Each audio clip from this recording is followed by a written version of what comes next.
All right, this is the after chapter discussion for 10.00L, the first chapter of Volume 10. I'm going to be hosting Mr. Wiggles along with Erin. Erin, say hello. Thank you, Erin. And yeah, so we'll just get right into it with everyone's general impressions of the chapter. So go ahead and say or type out whatever you think about the chapter overall. Any standout scenes, anything you didn't like, go wild. Do you want to start us off, Erin, or should I? I can. I think it was a great introduction, a great first chapter again back into the world. My goodness, so many the aftermath. 1 month later, it's typical to start off with a lot of questions, and now we're getting the answers bit by bit. We saw a little bit of something we wanted for a long time. Lyonette talking to her mom. By the way, awful mom. My goodness. Standout scene for me was right at the beginning when they showed the graves. That hit me hard. When they started talking to more what they have done today, and oof, that was and I like that we got that Erin got like this the great Bixby, or what's his name, Great Gatsby? the great Gatsby, where she's just mentioned every time here and there, but we don't she didn't get a POV, she didn't get shown, just mentioned all the time. Just the mystery about what's up with Erin right now. We know she's alive, and can't wait to get to see what's up with her. Overall, I like the chapter. All right, thank you, Erin. I will agree with you wholeheartedly. It was a great chapter back. It really kind of, came in slow and steady, basically. It was, and you're absolutely right about that scene with Nanette and Mersha going to the graves. That scene was just, it was really well done, and it was just kind of like it just kind of showed that they're still sad, but they're moving on with their lives, and even if they're sad still, it was just an amazing scene. And overall, this was just a great introduction to Volume 10. It came in slow, and then at the end we got something that I think quite a lot of people have been wondering about. What the heck is going on with the box? And getting that now is really good. Hopefully we get more of it next chapter. And even more and more. Pirate teased it that we get some answers next chapter. Yep. I think at the end in the author notes. And I don't know, just if it can duplicate, just put money in that. The first thing everybody's probably even thinking about, but that can be a question for later. We'll see. Do you have a standout scene? Yeah, we got a discussion question on how it's all works. So yeah, we'll get into that if we'll get into that all at some point in the talk. Do you have a standout scene or standout moment? Sorry, say that again, Edwin. Do you have a standout moment from the chapter? Something that spoke to you personally, or yeah, the more grave scene. Seriously, it was a very standout scene for me. It hit real hard. It was a good scene. Really liked. All right. How about we read off some of these comments now? Doesn't seem like anyone wants to talk yet. That's okay. Action Kermit says, Pirates joke with the author note after they They look in the box as magnificent trolling, and it makes me sad that people won't see it in the Kindle version. Yeah, you just gotta love pirates trying to troll us every second. Improbable Blob says, chapter was good. I'm super intrigued by what Erin is up to, but the aftermath in Liscor is good too. Leon and her mom chatting was a fun section. There was a lot of good setup with the tree place wanting the seed and the box being weird. Overall, a nice post chaos of volume 9 chappy. It's a great lead into volume 10 after we got all that chaos and havoc, blood and death. Starting us in slice of life moments is good, with all that tinged by what happened before. Bartimaeus says Nanette revealing that her red boots were a present from Alcaz and he took her to get them fitted was very sad. Absolutely. There was a lot of little bombshell moments in the chapter like that, little emotion bombs, emotion mines. Step on and get sad. Mystical Pie says, chapter was an excellent start to the volume and follow-up from the solstice. There was a sense of quiet, muted grief permeating every scene and the actions of each character. I'm excited to see where Pirate takes Lyonette's PTSD-induced paranoia as she gets in and herself going again. That was actually something that was very interesting to see. Lyonette's been through so much, but even for her, even for the end, what happened at the end of volume 9 was enormous. It was something that caused a huge amount of grief. I think it was probably the single biggest loss of life from um, the Wandering Inn's presence in Liscor. So yeah, it's definitely going to be interesting to see, and we've already seen part of it with Lyonette not wanting Heathen and the children to have the wand. She's already just been like, no, you're not doing this. We're not doing this right now. You're just no wand for you. Relia says the first chapter of a TWI volume wouldn't be the first chapter of a TWI volume without literal children grieving for their dead friends at the graveyard. Smiley face with 12 chins. Also, literally any Lyonette content is best content because she's best girl, even though she's basically a 2% less neurotic Ryoka who's also short. Smiley face with 4 chins. Also, that author's note confused me for like a minute. Smiley face with 20 chins.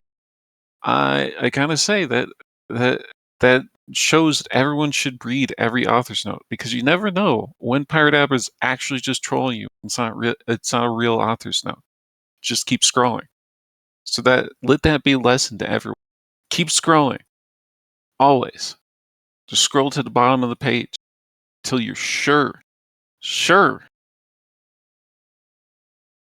Anyways, Sidehammer says, new loud roommate, can't talk. Super pleased to be back. Personally love the scene with Nears, and I'm super excited to see him and Erin finally interact. Yeah, that's one thing I haven't seen any questions about, so I'll just talk about it now. Actually, there's one. Well, no, there isn't. There's I thought it was an Erin question because I saw Erin in it, but it wasn't actually. Anyways, I'll just talk about it now. Erin seems to be like in a really bad mindset from what Nears described. So when we get to her, I'm really curious to see how she acts because it seems like she's changed quite a bit. I mean, Nias already said it. The first war is always difficult, and it wasn't just a battle. I mean, she literally killed a lot of people and just straight up killed a lot of people.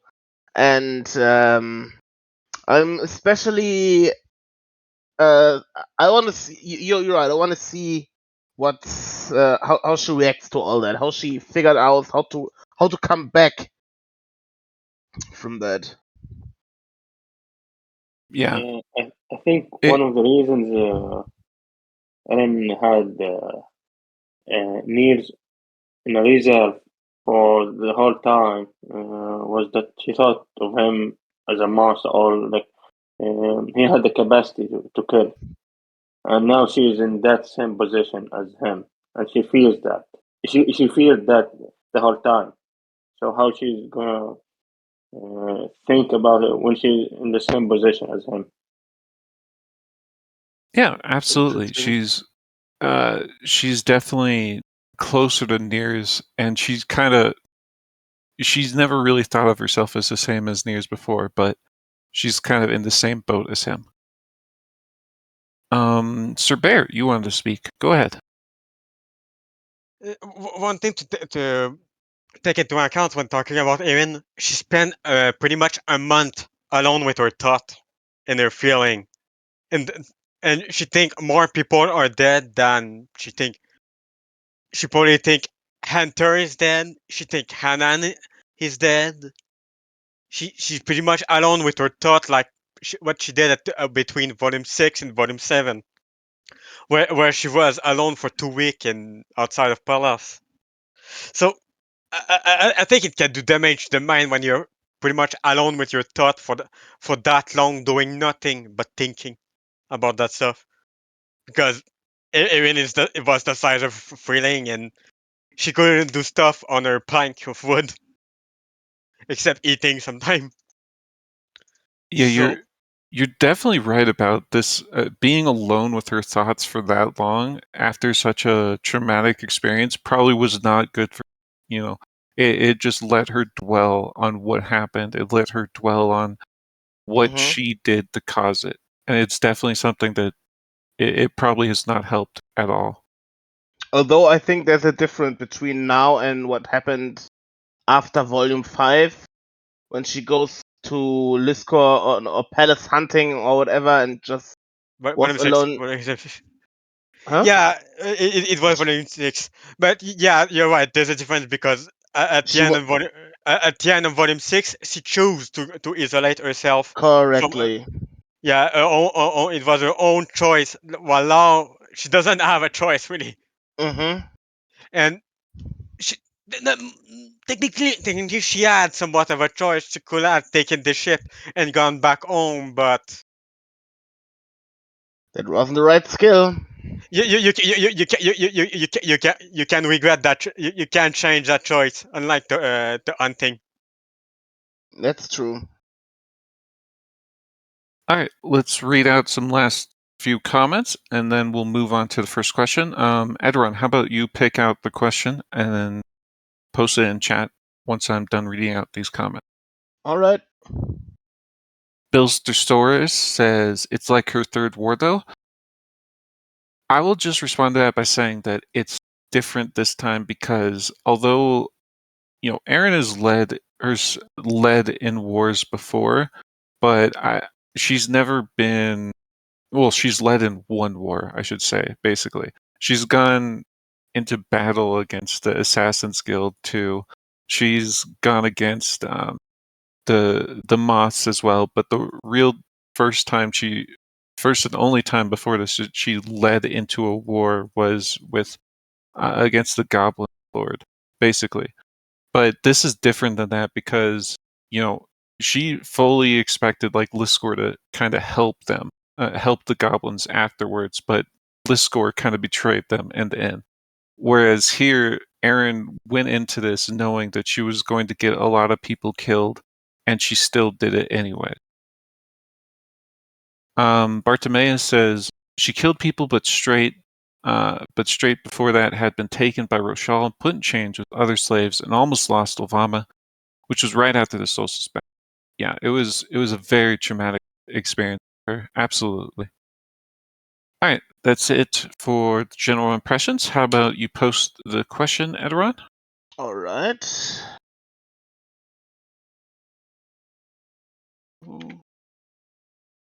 If you could read it out loud. Yep. Okay, just copy this. What's going to be the retaliation against the Wandering Inn for Erin's actions? Will we see Terandria / the Blighted Kingdom move to take actions against it, and or Liscor? So, What do you guys think is going to be the issue? Also, it doesn't even just have to be, Terandria the Blighted Kingdom. What is Liscor going to Yes. do about the wandering? And Yes. what Yes. what are we going to see from them in the near future, in the far future, that kind of thing? What do you think, Edron? I think it's gonna be a cold winter for a time. Um, it's something that somebody else also mentioned in the after chapter discussions for the finale, that Erin basically put Liscor in danger for fighting there where she did. And now we see the aftermath. People are now afraid of the Wandering Inn. It's not just the place of wonder anymore, it's a place where people go and die and where danger comes from, and where high level individuals are there to defend anybody who dares probably speak ill against them. And um I love that the people from Liscor have these reactions, because it's something that probably would happen, blaming somebody. And there will be a turnaround. There will be something where the inn is helping the city. But for now, it's gonna be cold. And I hope, and I think there must be something from the Blighted Kingdom and Terandria to go against the inn. I'm still wondering why the inn is even still standing, to be honest, because the Blighted Kingdom seems petty enough to go after the inn even when they know that Erin is not there. They know that she's not there. They have their spies, they have their everything. They know Erin is not there right now, and that they haven't like just blown that thing up is a wonder, just out of pettiness. But I think it's Honestly, gonna be cold. yeah, absolutely. I do think, in terms of the Blighted Kingdom in particular, I think they're more likely to go after Erin herself. See the inn as kind of like beneath their notice. It's not something they're too concerned about. It's Erin in particular they're concerned about. And Mm-hmm. Erin right now is in the Blighted King in the Blighted King's mind. Erin is in like the most vulnerable position she can be, with her being outside of her inn, outside of her source of power, that kind of thing. So I do think that's why the Blighted Kingdom hasn't done anything against the inn in particular. It's just it's not on their radar so much as Erin is on their. Otherwise, I'll just give my this. Um, I definitely agree with you, Edron, that things are going to be bleak, and it's going to be going to be a very cold winter for the rest of the Wandering in near Liscor. They're just not going to have good relations with Liscor. The only reason I think Liscor like even tolerates them is because of the door. You Yep.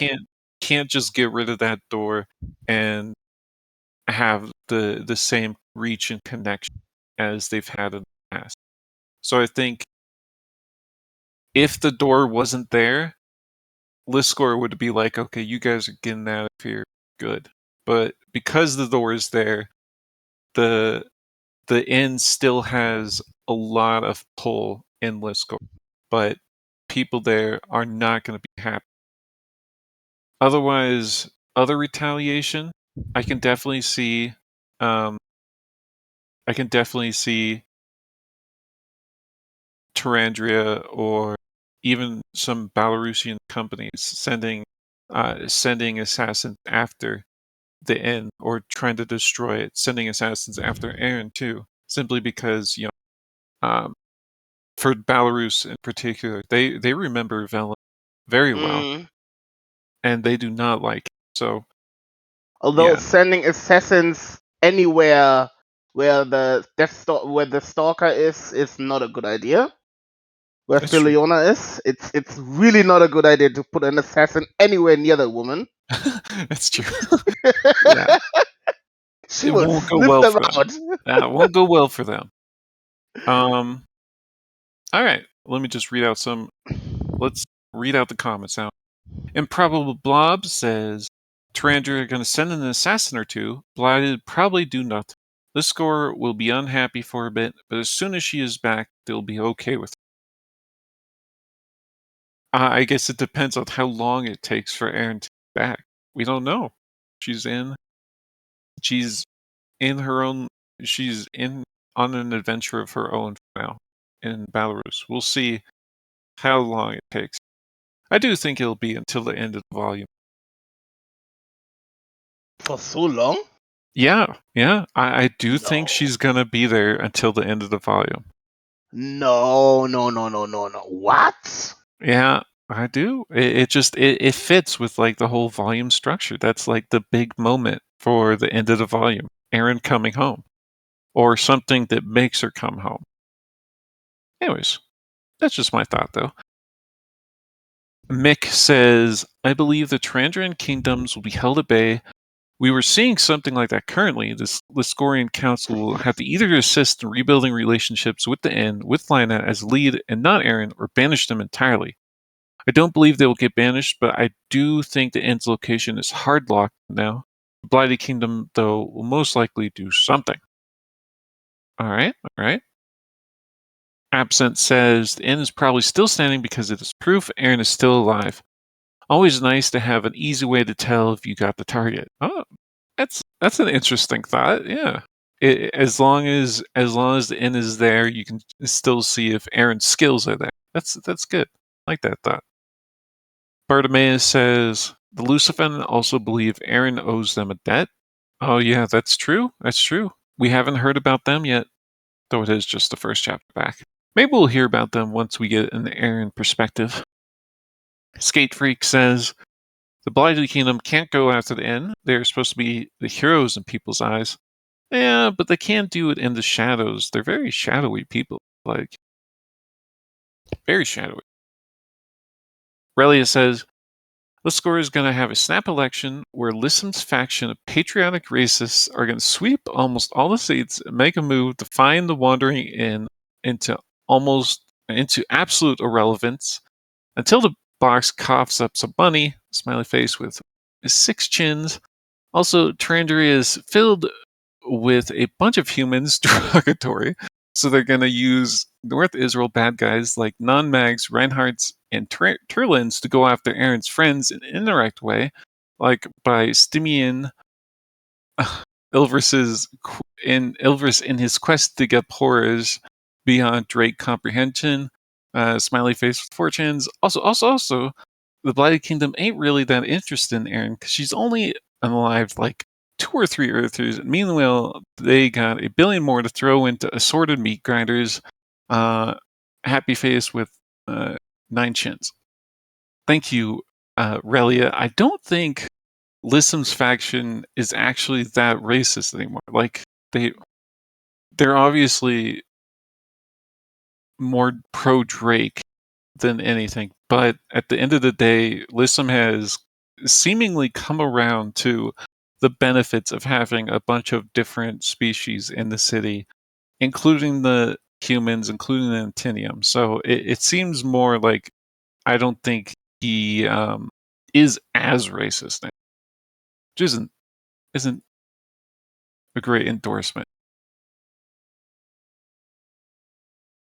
Mario says N is going to be even more recognized as a faction on its own, given there are going to be several actions taken in multiple continents like Belarus, Chandrar. I see the BK and the Kingdom myth interfering with global spells or wielding their influence to make of the life of Erin's friends hard in the near future. That could certainly be the case. The Kingdom myth in particular, could make Calenfer's life very difficult. And Eileen could put a lot of pressure on Lyonette. We'll see, though.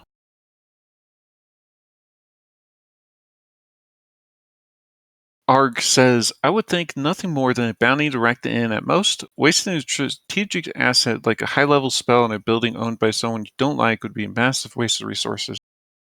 While true, we've seen the Blighted King waste resources on a lot of stupid stuff.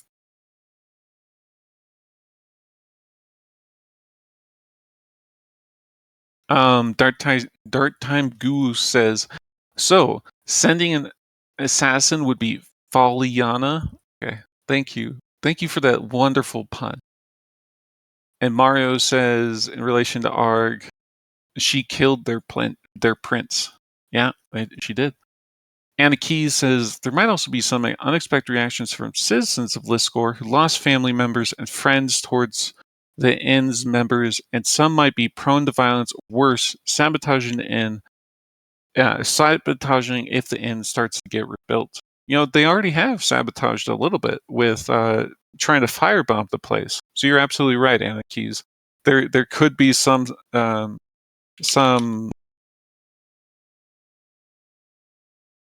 bad blood breaking out between them. All right. Now, I think we're good on that question, unless anyone else has any final thoughts. Do you have any final thoughts, Erin? Nope. Please post the next question, Mr. Wiggles. All right. Well, there's one more comment. Arg says, yes, so you strike a building that you confirm that she is not at and directly attack at least how many unrelated VIPs? That's true. There would be some fallout from other people in the end getting attacked at the same time. All right, let me figure out a question. I think this is a good one.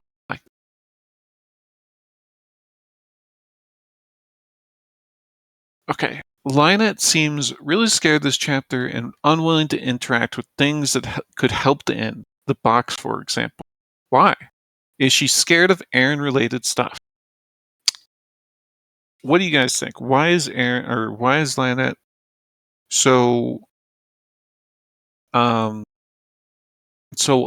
to do anything that could lead to anything weird happening? Like, for instance, keeping the wand away from the children. Is that a sane reaction from Lyonette? Is that something that she should do? Or what do you guys think about it? What about you, Erin? I think it's an understandable reaction. The right reaction, probably not, because whoever wants that wand saved her child and the other kids. And I think normally Lyonette would, if she were in her right mind, she would feel gratitude and would do something to help. But she is not really in her right mind right now. Somebody put the word PTSD, and I think that's accurate. She doesn't want anything abnormal right now. She doesn't even want Erin at the inn right now. She just want some peace and quiet and to settle down everything. And yeah, if it's rightly so, it's hard to say. It does seem kind of a bit like PTSD. You know, I'm not gonna try and diagnose her, but it her actions do feel like if something she's like prepared for something bad to happen at any moment, regardless of what the actual scenario is. And I do think it's a very understandable. Absolutely. It's very understandable from Lyonette that after such a gigantic event happened, she lost so many friends during that battle too. And just the reactions from people around her too have turned sour against her. So she's lost friends both in the real sense and the metaphorical sense. And she's dealing with a lot of pain right now, even a month down the line. So I do think she is scared of Erin-related stuff. I think she's scared of anything that could possibly lead to a big event.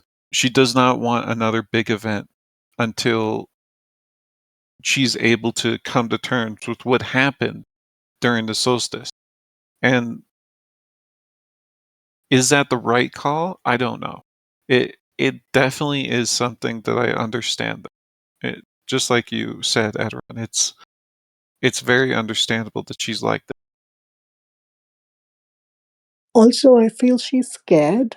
She is in an overprotective mother hen mode where she just wants her kids to basically survive what has been one of the most tragic um, incidents of their lives. She sees how everything is hanging in a balance and she just wants the status quo to be maintained.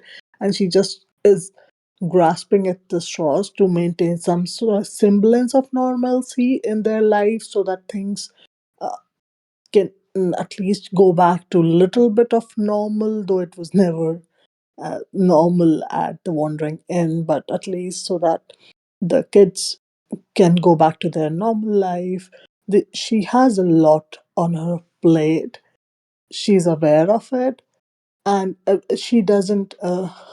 In terms of her reaction regarding the wand, I feel she's has always been uh, a little irrational when it comes to Roika and her. She doesn't really trust her actions. She doesn't really like her all that much, even if she accepts her in Marsha's life. So the wand, when she knows very well it is from Roika is responsible for that. So I feel she's just being on an overcautious side to make sure that nothing happens to that wand while it is in the inn, because she's the only responsible adult left while everyone else is, not there, who can make decisions about it. So yeah, she is overreacting, and I will pretty much see how the kids will handle her overreactions to her authority. But yeah, I can't blame her. I'm looking forward to seeing how she will step up and handle it. Absolutely. It's a very good point that more than just herself, she's very worried for her children. And Marsha and Nanette have gone through so much in the past year or so, and they were targeted during the solstice too. So it's absolutely true that she just wants them, and she wants the best for them, and that means no more Erin events, no more any events. She wants peace and normalcy only.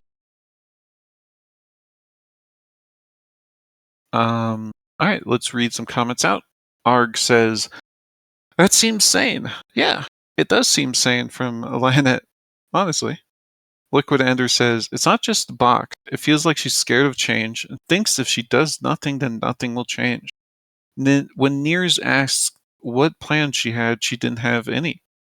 It's true. She did seem very scared of change right now. She wanted things to just be the same as always, but she can't have that, honestly.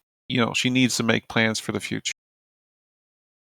Bartimaeus says, "I think that comes into the paranoia from the PTSD of surviving the undead attack in Magnolia's mansion, losing Sir Cest." Absolutely. It's a lot to take in. She's got a lot to work through.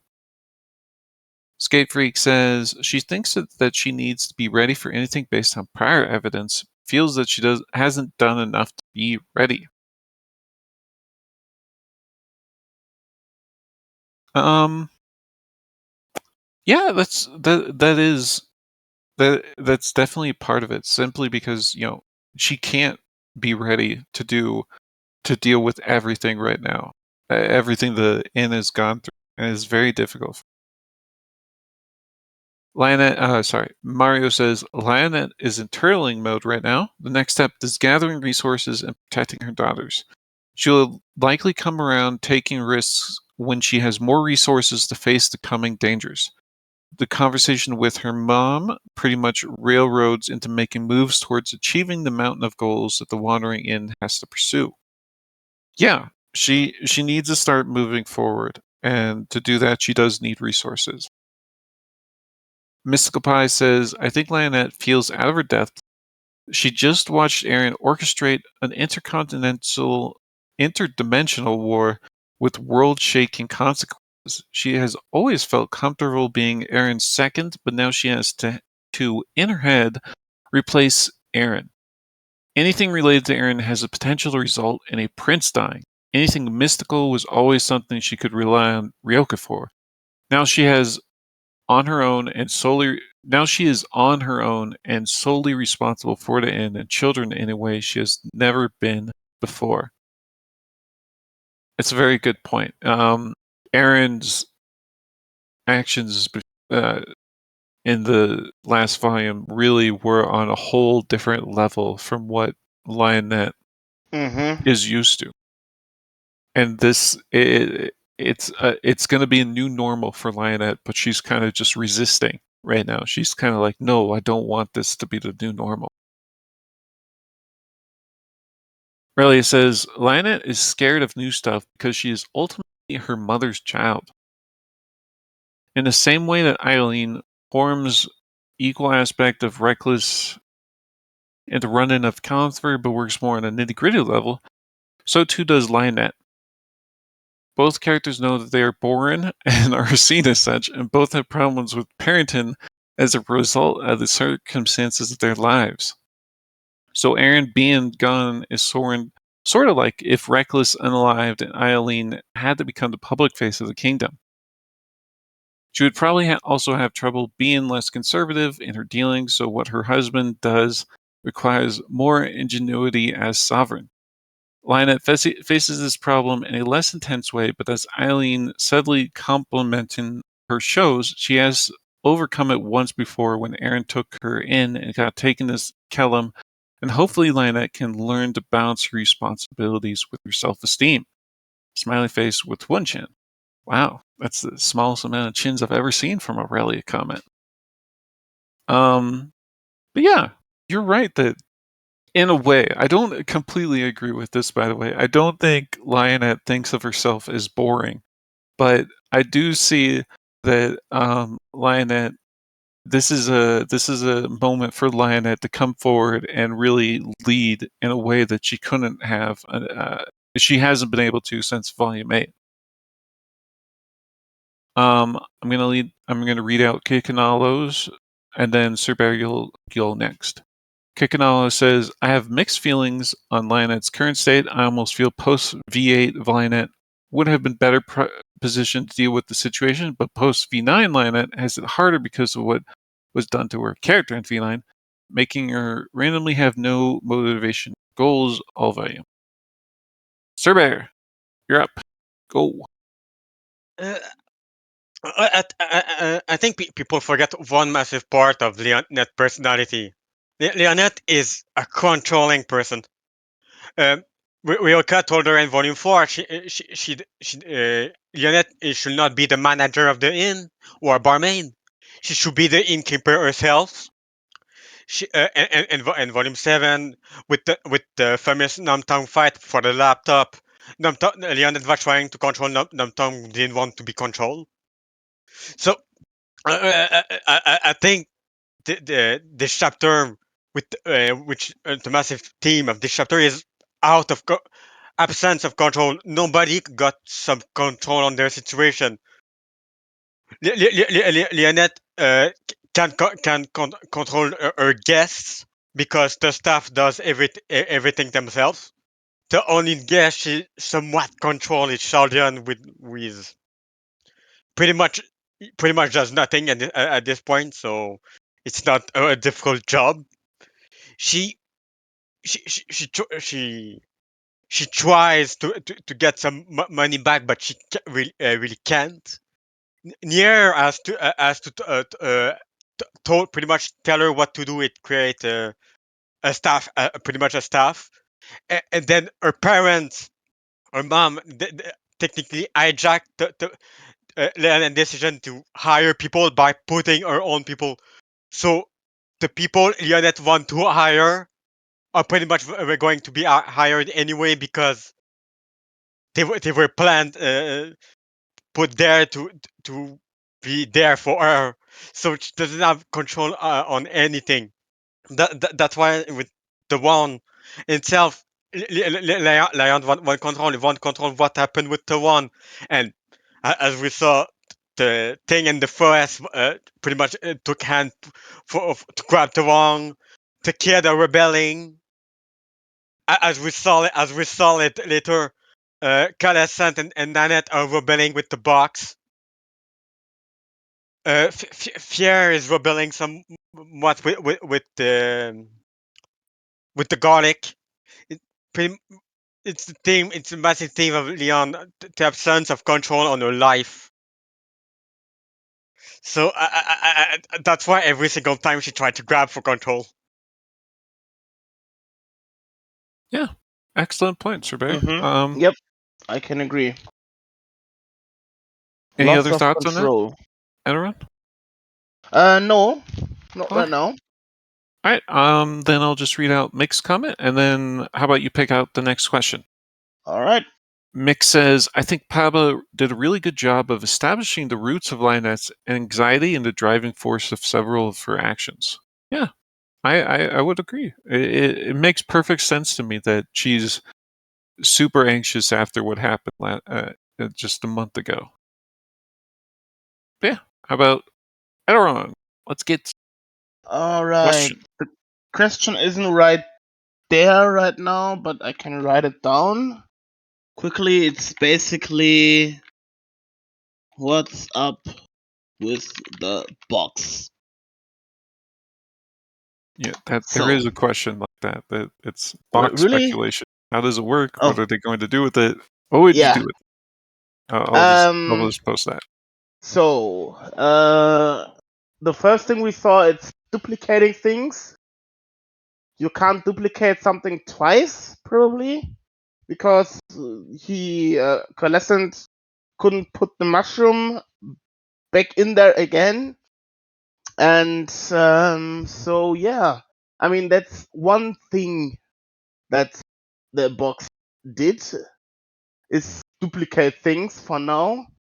Is obviously is the question. Can you just put a gold coin in there and get like all the gold, infinite gold hack? Probably not, because that would be too. I mean, or would it be too broken? I mean, it's level 50 capstone skill. These are bonkers. Anyway, so to be honest, I have no idea. I have no idea. Seriously, I have no idea. It duplicates things, but I don't know how it works or what Yeah. the limitations are. You said printing out gold would be, too overpowered. But what is printing out garlic except printing out gold, just in a different form? If you sell the garlic, it's basically printing out gold. So if they wanted to become farmers and they just sold all that garlic, it's the exact same thing as printing out gold. That's true. But yeah, it's definitely very interesting in its mechanics. Like, is it gonna be able to keep printing out this garlic forever? Will it just go for as long as you hold it open? Like, that's pretty insane. If it can just go forever. Otherwise, yeah, how it works, it's really hard to tell right now, but it seems like there's a time-based component to it. You can only get a piece of garlic every 4.2 seconds. So maybe if you had something more magical, like I saw a lot of people speculating on, why not just put a healing potion in there? If you put a healing potion in, maybe it takes like 30 minutes or an hour or something to duplicate it. Maybe it all depends on how magical the item is. Or maybe you can't put in heavily magical items at all. Like maybe there's just a hard cap on how magical an item is before the box just can't duplicate it. I mean, it has to be comparable strong with the other skills Erin was offered. A door to like a moving boat, transformation into a goblin. This is a level 50 capstone skill, something that a fraction of the population of the whole world is capable of. It has to be bonkers. It truly has to be. Yeah, and you're right, but there's one part of the description that I thought was really important. Let me find it. Uh, I've quoted it like 10 times already. So it said, the quote says, "The transient, ephemeral, fleeting vault of the mortal world, the evanescent, safe, passing moments, the faded chest of then and them, box of incontinuity sat on the counter. At least one aspect of it was there. At least one aspect. So this is just one aspect of the whole skill. This is just one piece of it. And that's the item duplication. So one piece. Let's just say that's the very first part. The transient ephemeral fleeting vault of the mortal world. Let's just say that What's? I'm sorry, English is not my native. What's ephemeral mean exactly? fleeting. It means fleeting and transient. Oh, Yeah. all It means right. the exact same thing as the other two words. Ephemeral. Yeah, ephemeral. I don't know how to pronounce it. I'm probably pronouncing it wrong. Ephemeral. Yeah. All right. But yeah, let's just say that is what is causing that's what's sitting on the counter. That still leaves the safe, the faded chest, and the box of incontinuity. So that's still three other aspects of it that we don't know what they do. And already the box of incontinuity, the transient ephemeral blah blah blah itself is already just that duplication, and that's already something that's insanely powerful. You got the definition of ephemeral wrong. It's more like something that there but also isn't, like a ghost. You can just sort of move through it. Okay, yeah. It's lasting a very short time, and fleeting is passing swiftly, and so maybe the garlic isn't there forever, just like temporary. could And you can't even sell it. okay. You can maybe cook it. I was just picking one aspect of the box. Yeah, all right. I'm not saying that's actually the aspect of the box that is doing this. It could be the box in continuity. It could be the evanescent safe. Well, I don't think it's the evanescent safe passing moments or the faded chest of then and them. I think it's either the box of incontinuity or the transient ephemeral fleeting vault of the mortal world. Though probably box of incontinuity, just going off of incontinuity and it being a box. And incontinuity is not a real word. It's not a real word. It's literally not a word. Oh, all right. Yeah. Continuity though means uninterrupted connection, succession, or union. So in continuity, kind of can go off of that. That's it's not linked together. That's basically. Okay, let's read out some comments. So, I guess you guys probably want to actually speculate instead of listening to me and Erin speculate constantly. So, one thing I'll add: what would you do with it? I personally would clone gold like immediately. Yeah. Gold coins, and here's why gold coins in particular, because gold coins are the currency. If you have a box that can duplicate anything in the world, that makes you a really big target. And if all of a sudden you're producing, 20 healing potions a day, and you had to sell those healing potions somewhere to get gold, it becomes pretty hard to hide the fact that you're getting healing potions somehow, and you're selling those healing potions to someone else. It's kind of like, where are they getting these healing potions? Whereas with gold, you can say you got gold in a lot of different ways. You can hide the fact that you've gotten gold in a lot of different ways. It's much easier than something, an object that you then need to sell to make gold. Maybe you found a chest somewhere in the blood fields. Yeah, or Fiddleheb. Fiddleheb just sent you a whole stack of gold for some reason, whatever. There's a lot of different reasons to have gold. There's not a lot of different reasons to have a specific product that you have no way of making normally. And it becomes much more complicated if you do something like a healing potion, and now you have to launder those healing potions through various people, such as selling healing potions through Octavia or Salus. But then you have to bring in Salus and Octavia on how the heck you're making so many healing potions. Anyways, that's just my thought on what I would do. Mick says, test magical items plus box equals profit?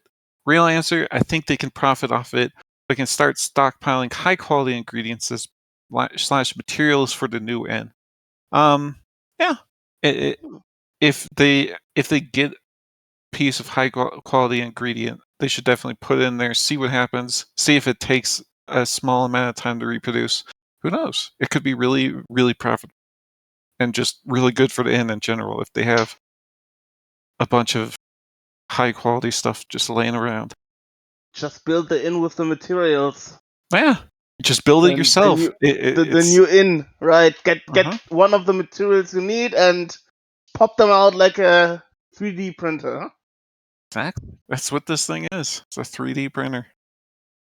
And the key says, can someone please post the full name in the box? Maybe there's a hint left by Papa there. I think someone did post it. Yeah, Bartimaeus posted it. I won't read it all out since I already did. Arg says, clearly it's item duplication glitch for Diablo. Yeah, it's definitely item duplication. Mick says, gold duplicating wouldn't work because Erin would have it stamped with her doing finger guns. Okay. Action Kermit says, folks have talked about the infinite gold hack. There's an argument to be made that you don't want to devalue the currency, but we've also seen Otius IV using his annoying pay-to-win gotcha skill to burn piles of like 1 million gold so he can shoot treasure beams at people. So if anything, Lyonette would be injecting new coins back into the economy that got burned by other people with gold-destroying skills. Yeah, that's one aspect of it. The other aspect of it is it's really hard to, as an individual, to completely imbalance the economy by injecting currency into it. You'd have to be injecting millions of gold pieces to start devaluing gold that much, which they could over time, but it's just like, I don't think it's going to be an issue right away. It's difficult to do on an individual scale. Very difficult to do. Bartimaeus says, can a box duplicate living beings? What happens if you put the rats in? That's a very disturbing thought, and I hope no one tests it, because that just like, I could see like the box just shooting out a dead corpse. It's just kind of duplicate the soul or something. My goodness. I hope no one tries to put a rat in that box, please. Shooting us rat. Yeah. Third time Goo says it's powered by Erin's love. Garlic worked because it was a clove. I don't get that one. Is it just because clove has love in it?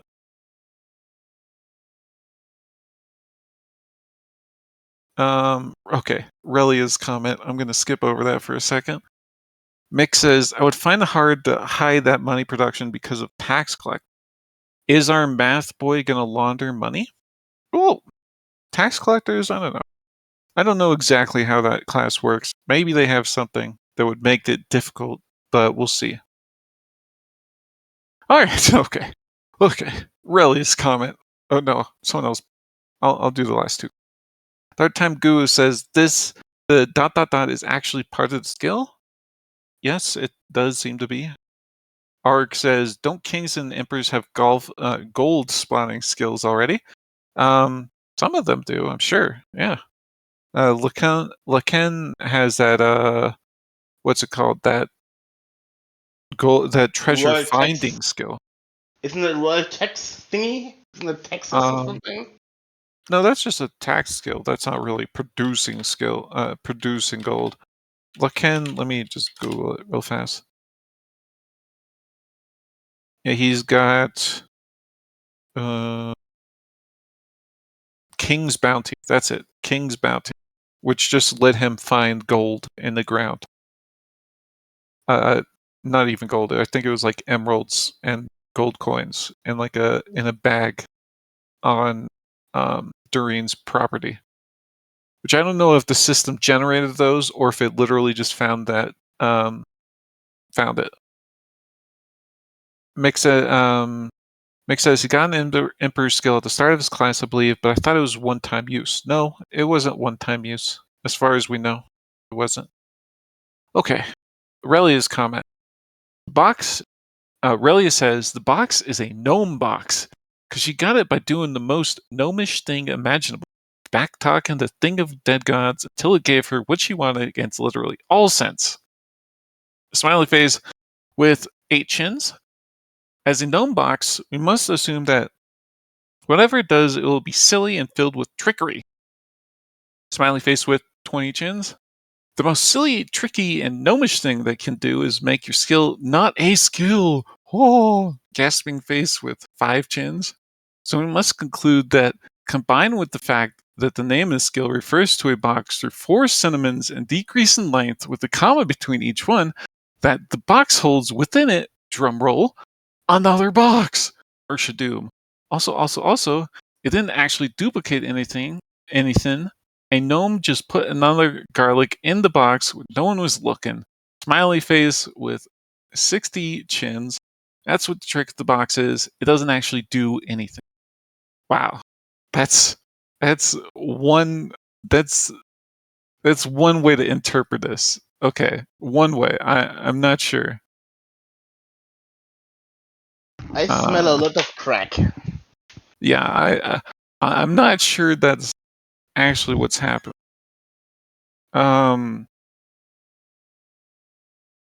Sir Bear, you can talk now. Let's listen to your rant. Okay. So, it's not a classic duplication box. Would Erin want a classic duplication box? No. She wanted to get when we went to the epilogue, she wanted to give something special that mattered to our guest beside death, glory, and memory. Something real. So, as we saw, okay, it can duplicate them. But why did it duplicate the garlic? Because the garlic had a special moment. Fear had a confrontation with Kellenson about the garlic where Lyonette intervened. That's why that scene exists.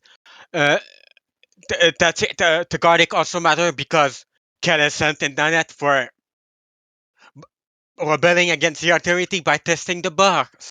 It was the first test of the box in itself. So, that's why the duplication worked. And the duplication worked because every 4.2 seconds, because pretty much that's how long the garlic was in the box. Until Kellison opened the box, he just dropped the garlic, which replicated the gravity effect by ejecting the garlic all the time. We know it's limited because as by the end of the chapter, it didn't said the box was closing between each garlic conjunction was not closed or open, so we have a limited quantity of duplication. So now you can use it for infinite glitch, duplication glitch. So, and why the transition ephemeral and all of that part of the box is so that nobody can really steal the box. I don't think the box can be stolen in any way. That's why the box teleported everywhere around the ring, because it was close to moment. It was close to special stuff. It didn't want to be taken away, except by people that can use the skill in itself. So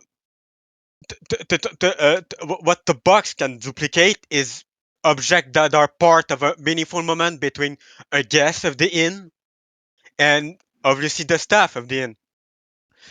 Something Erin can give to people so they can remember that moment. Like it will work for the with the baseball bat and the baseball ball toward the end of Volume 5, where everybody had the moment with the baseball.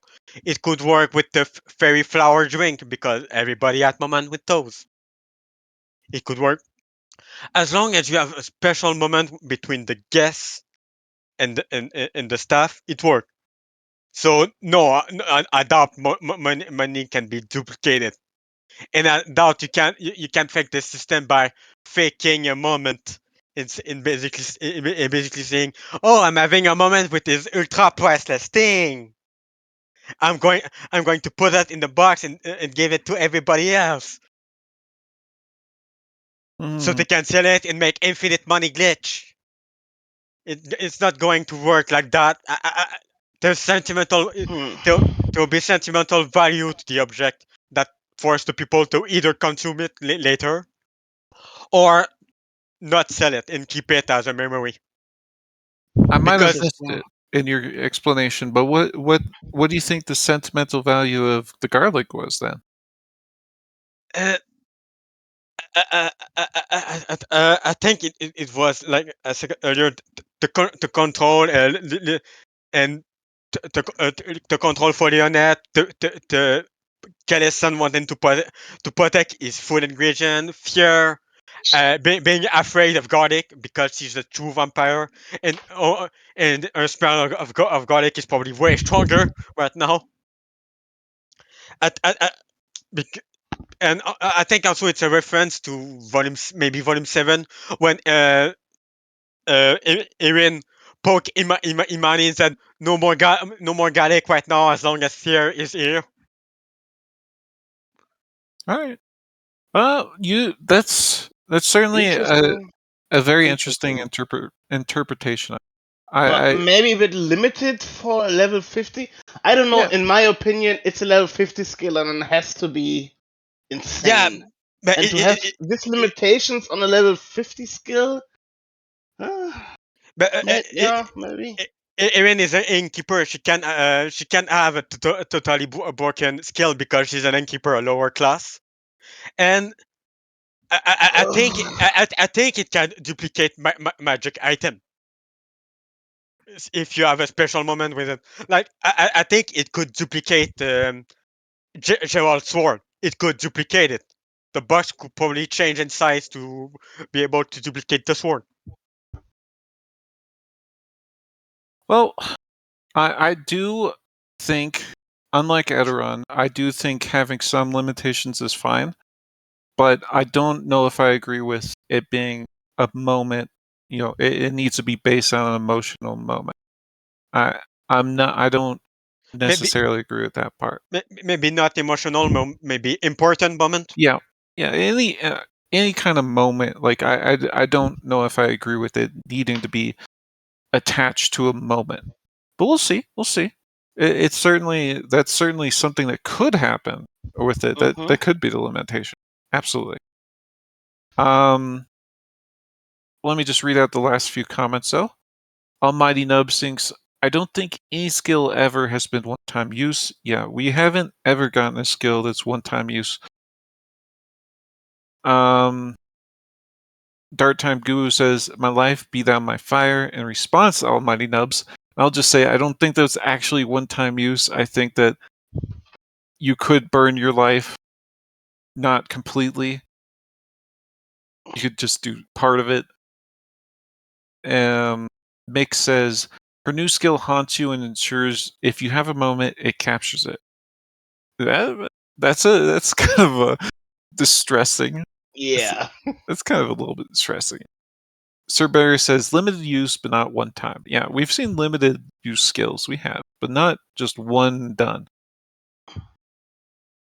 Mick says that's how Sir Bear described it to me. To be honest, yeah. All right, I think we're gonna do one last question, and then we'll be done with this discussion. We've gone for a bit over an hour now, so one more topic, and then we'll be done. Or the I'm gonna box pick. imprints, or the box imprints on the first thing it was put into, and now the only thing it can produce is garlic.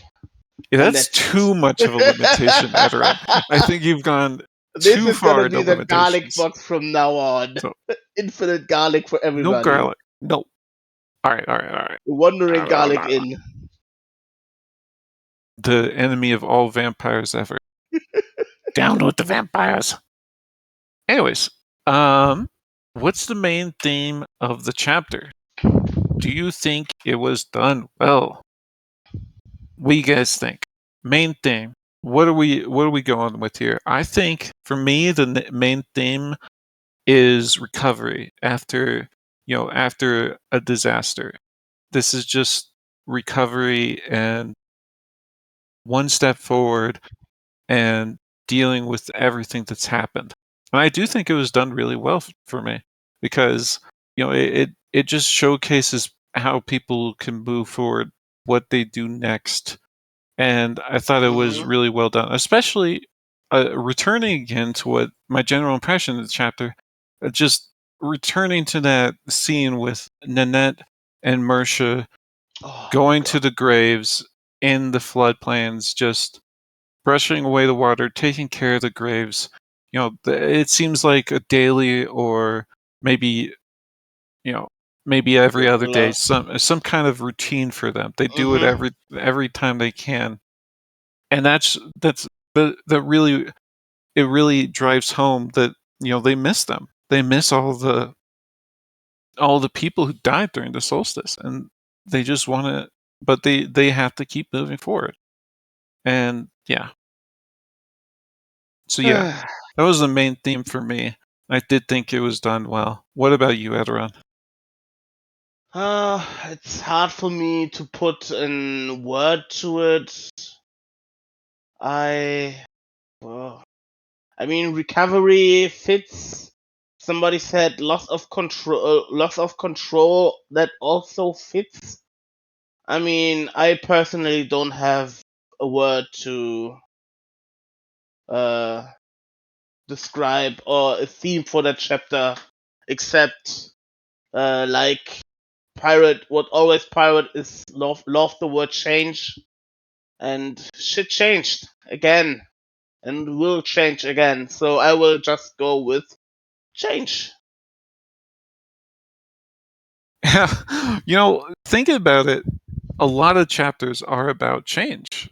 That's just a reoccurring theme throughout the story is how will a character change now? How will they change then? How are they continuing to change?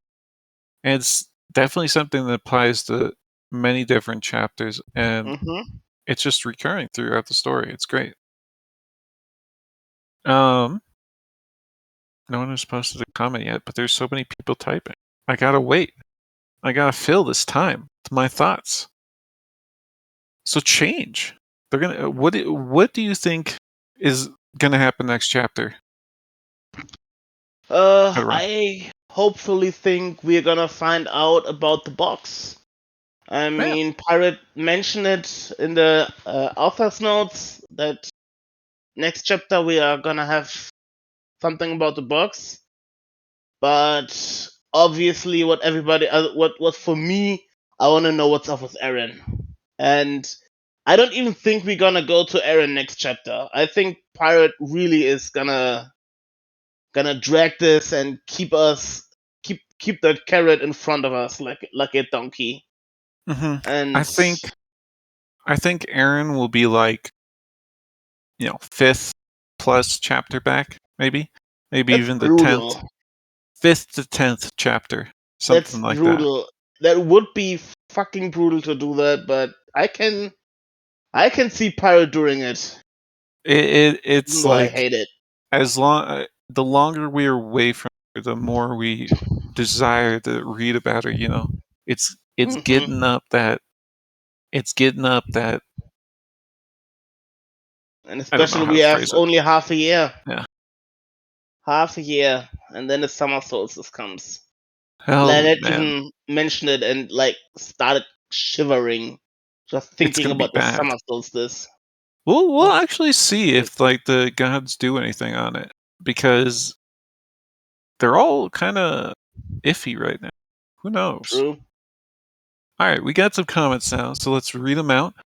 Mystical Pie says the main theme felt like characters attempting to find a new normal. I really enjoyed how Pirate portrayed the quiet moments in the lives of Lyonette, Mercia, and Nanette, shoveling snow, shopping in Market Street, cleaning out guest rooms. Like I mentioned earlier, there's a muted grief present in each of these scenes. In a way, the chapter felt a little more literary. Pirate really lets us stew in the characters' emotions. Each scene remains present a little longer. That's a very good way of putting it. I like how you said that, Pirate Eye is allowing us to stew in the characters' emotions. That's very it's a very nice thing they're doing in this chapter, and just letting us experience the emotions for a while. Very good. Very good point, Mr. Pie. And the key says dealing with the aftermath was the main theme of the chapter, figuring out how to deal with the grief and moving on, and how to just survive with the guilt and grief. All right, so a lot of us are on the same page here. We're all thinking that the going through and dealing with grief and moving forward is the biggest theme we're seeing. Holy, okay, I got quite a few big ones now. All you people are typing at the exact same speed. Kikanalo says, I think the true capabilities of the box will only be unlocked by Erin. Others will use it for a lot of cool stuff, but Erin will unlock the real shit. I do agree with that in a lot of ways, that, they're doing, Lyonette is going to do like the most mundane stuff. Item duplication, while it's really cool, it's pretty mundane. Okay, mundane is probably not the right word. It's not super special, I should say. And I think the other features of the box are definitely things that are going to be wild out there things that Lyonette does not want to deal with until later. Anyways, Sir Bear says loss of control. Then Liscor, Knowles / Drakes are blaming the humans to feel some control, while it's economy reasons. Nanette and Mercia don't want to be bodyguarded by Ushar. Chaldean can't control his death anymore. Everything Lyonette does in this chapter, as I mentioned earlier. Heathen not being capable of finding and giving the wand. Valley can't do her stuff since she's far away from her mansion. And Salazar, everyone blaming the inn, as always, because stuff outside the inn's control happened. Lion trying to be Nanette's mother and Nanette not knowing how to feel about it.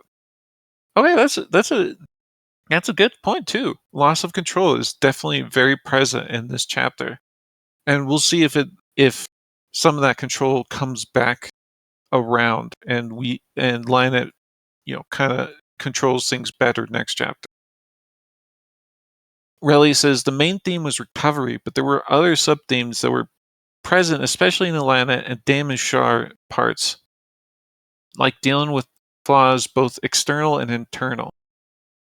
Smiley face with 6 chins. For example, Lyonette had to deal with both her mom and Nears from the outside world, and they told her how bad she was doing. Meanwhile, she had concrete plans where she solved problems like with Calescent versus Fier, Valteresa.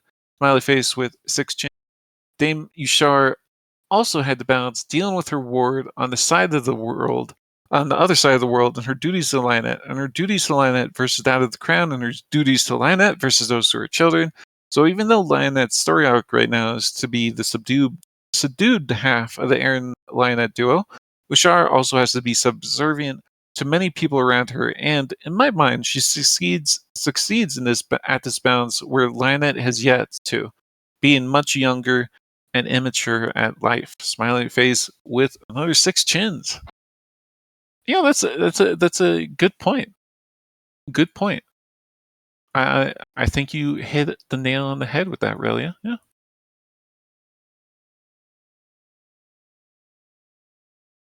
Bartimaeus says, regarding the summer solstice, while that's when they can manifest fully, Kawine can still talk to the lands and pirates during double full moon events. True, too. It just, I don't know if the gods will even have anything to do next solstice. Maybe Beardy and Norishal will come back. Who knows? It's gonna be interesting. Sidehammer says, feels like limbo. And yeah, it's kind of like that limbo after a major event. The what do we do now? What happens next after we just went through this horrible, horrible event? Okay. I think that's it. Aderon, do you have any final thoughts? Nope. All right. So that is going to conclude it. This was the after chapter discussion for 10.00L, the first chapter of Volume 10. Thank you all for coming, and I'm stopping the recording now.